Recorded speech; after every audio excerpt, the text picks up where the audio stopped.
ঝাল ঝাল করে আলু দিয়ে গরুর মাংস রান্না করলে আমরা বাঙালি সবাই খুব বেশি পছন্দ করি। আসসালামু আলাইকুম, সবাই কেমন আছেন? আশা করি আল্লাহর রহমতে সবাই ভালো আছেন। আমরাও আল্লাহর রহমতে ভালো আছি।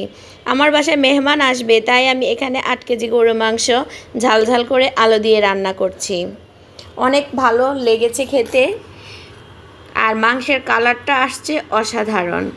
দেখে হয়তো বুঝতে পারছেন কেমন হয়েছে।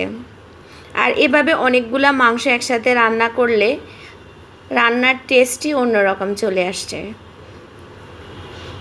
তারপর সবার কি অবস্থা, কেমন কাটছে দিনকাল?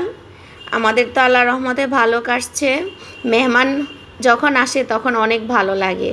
আর যার বাসায় মেহমান আসে সে মনে করা উচিত আল্লাহর রহমত এসেছে। তাই বলবো, মেহমান আসলে কেউ বিরক্ত হবেন না।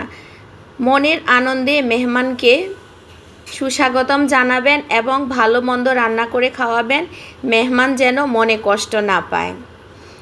এই যে দেখেন আমার গরুর মাংসের ফাইনাল লুক। আলু দিয়ে ঝাল ঝাল করে ঝোল করে রান্না করেছি, অনেক ভালো লেগেছে। সবাই খেয়ে বলেছে অসাধারণ হয়েছে। তারপরে মেহমান বিকেলবেলা চলে গিয়েছে, মনটা খারাপ হয়ে গেল। যখন আসছে তখন তো অনেক ভালো লেগেছে, যাওয়ার পর মনটা একটু খারাপ হয়ে গেল। তারপর ছেলেদের আবদারে সন্ধ্যায় নান রুটি আর চিকেন তান্দুরি নিয়ে আসা হলো।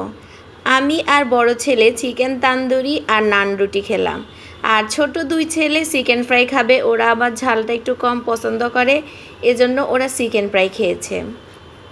আমার ভিডিওর কোনো অংশে যদি আপনাদের ভালো লাগে তাহলে অবশ্যই আমার ভিডিওতে লাইক, কমেন্ট, শেয়ার এবং সাবস্ক্রাইব করবেন।